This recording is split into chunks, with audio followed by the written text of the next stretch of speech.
Good afternoon. My name is Daniel Gregg, and we're going to talk about biblical chronology this afternoon.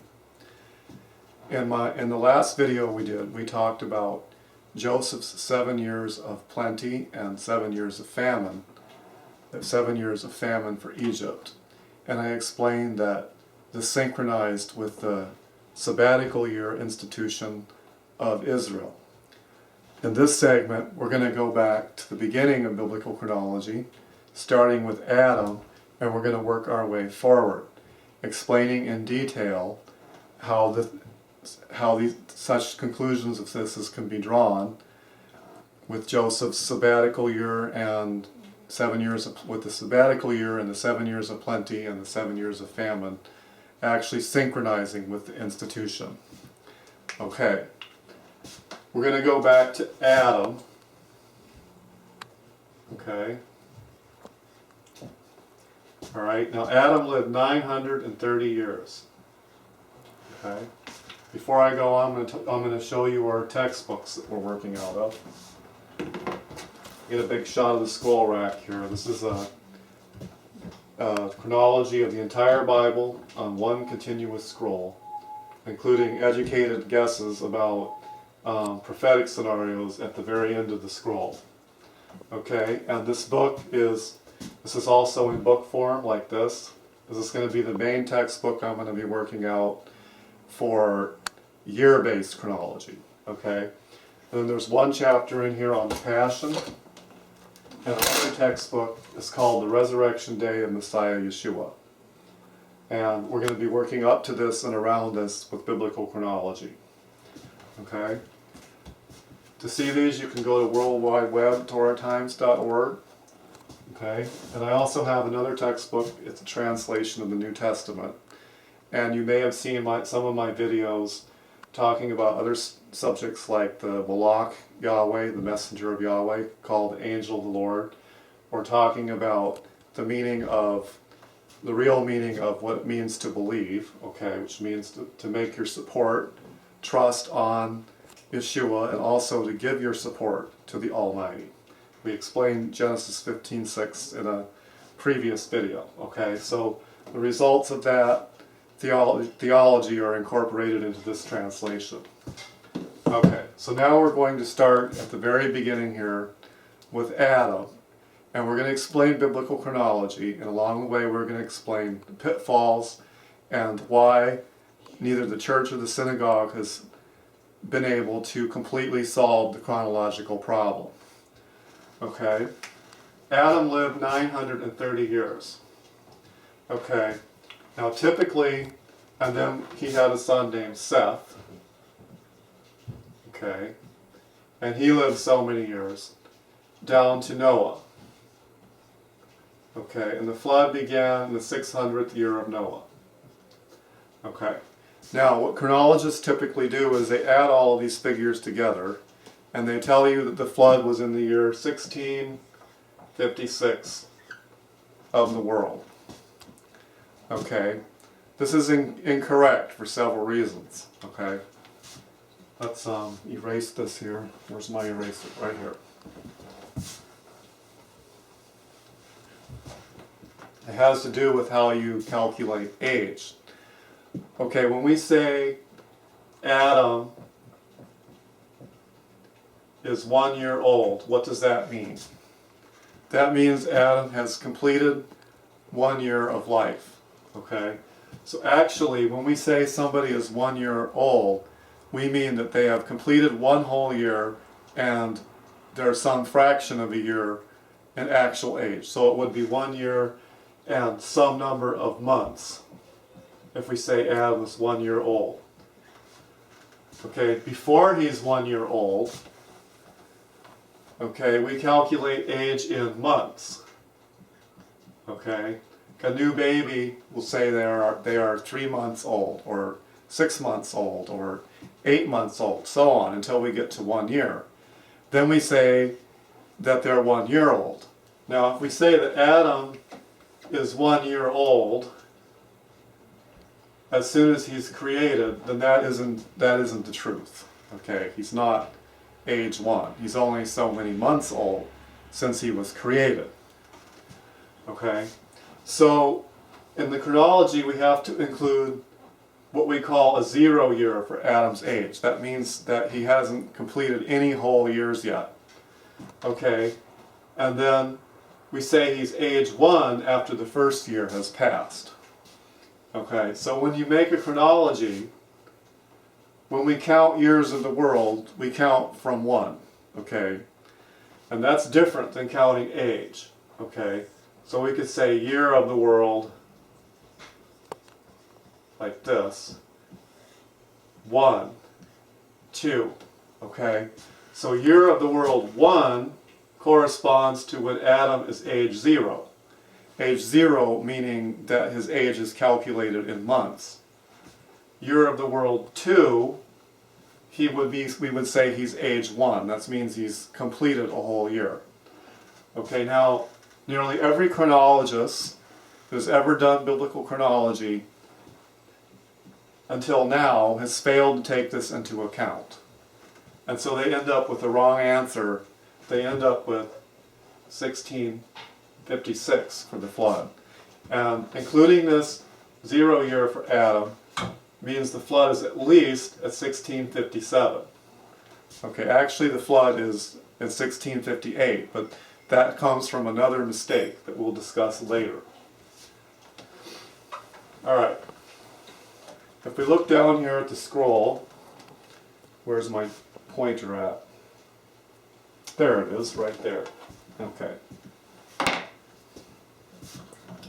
So, if we focus in right here, here's the first year of the world, in the green column here. This is BC over here, but we'll deal with this later. This is the first year of the world. But we come over here, and this is year 0 for Adam. Okay? And then we drop down here, this is the second year of the world, and this is year 1 for Adam. Okay? And in the 0 year I have so many months here. Okay? We're going to discuss this chronology on a year by year and sabbatical year and jubilee year basis first. Okay? Let's roll our way up to Seth here. Okay. Now the scripture says, and Adam lived 130 years, and he begat a son in his own likeness. Okay. 130 years here, that means he completed 130 years. So actually, Adam in this 130th year of age, he's actually 130 years and some number of months. But it does not come up to a whole year, so he's not 131. Okay, so we synchronize with Adam's 130th year. Seth was born in that year. So we call that Seth's 0 year. And what that means is that during this year, the age of Seth is only being calculated in terms of months. Okay, and then he only completes a year. We say Seth is 1 year old in the 131st year of Adam. And if we pop over here to the year of the world, we see that Seth is born in the 131st year of the world, and that he is age 1 in the 132nd year of the world. Okay, so we fast forward to chronology here to Enosh. We have the same thing with the birth of Enosh. And Seth lived 105 years and begat Enosh. What this language here means, lived 105 years, it means he completed 105 years of age. So when you say he's age 105, that means he's already lived a whole 105 years. Okay, actually some fraction, but we don't do age in fractions. Okay, so Enosh is born, and this is his 0 year. And the 0 year means that we calculate Enosh's age in terms of months. Okay? Go forward here. Same story with Kenan. Enosh lived 90 years and he begat Kenan. And we have a scripture verse for it, Genesis 5:9. It tells us how old Enosh was when Kenan was born. When Enosh had lived 90 years, he became the father of Kenan.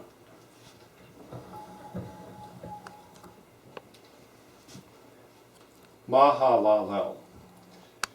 Mahalalel was born when Kenan was 70 years, and we have a scripture for that. Sometimes Kenan is spelled Canaan. Kenan is more in accord with the Hebrew. Jared. Jared's born when Mahalalel is 65. Now Jared lived a long time before he had a son here. He lived 162 whole years, and then he had a son named Enoch. Okay, now I want to explain something about this chronology. If you look up here, and we say that Adam was 130 whole years, let's say this is his year in which he's age 130, okay, and this is the year in which Seth is born, 0th year. The scripture does not say at which point in the 130th year Seth was born.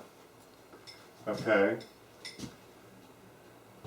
He could have been born at the beginning of it, in the middle of it. He could even have been born in the last month of the 130th year. Okay? In order to make a consistent scripture chronology, the scripture has to normalize the year. Okay? The year is normalized to the spring equinox, the beginning of the year. We call that the Tekufa, or the circuit of the year, spring equinox. So actually, in the construction of the scripture chronology, it doesn't matter where in the 130th year Seth was born. The chronology is set up to normalize the year so that it's synchronized with the spring equinox in the tabulation of the chronology. This keeps us from adding, we would have an error to creep into the chronology each time we had somebody born if the scripture did not do this. Okay, so why is this assumption a good assumption? Scripture chronology is what I call is made to be figured out. Okay, it was made to be figured out unambiguously. In other words, when you figure everything out, there should only be one answer. If we come up with two answers and we can't figure out which one, then that would be an ambiguous situation in which there were two choices and we wouldn't know which one was right. Okay, but God did not put all these numbers into the scripture in order to leave it what we would say uncomputable, or not, so you could not figure it out. Okay? Alright, another proof that the years are normalized is that Methuselah, Meth, from the Hebrew verb mut, meaning to die, okay, and then Metushalach, okay, shalach, like this, okay, meaning to send, okay. Basically it means it's a prophecy. When he dies, or dying, it will come, it will be sent. And using this assumption, we find out that Methuselah lived 969 years and he died exactly when the flood came.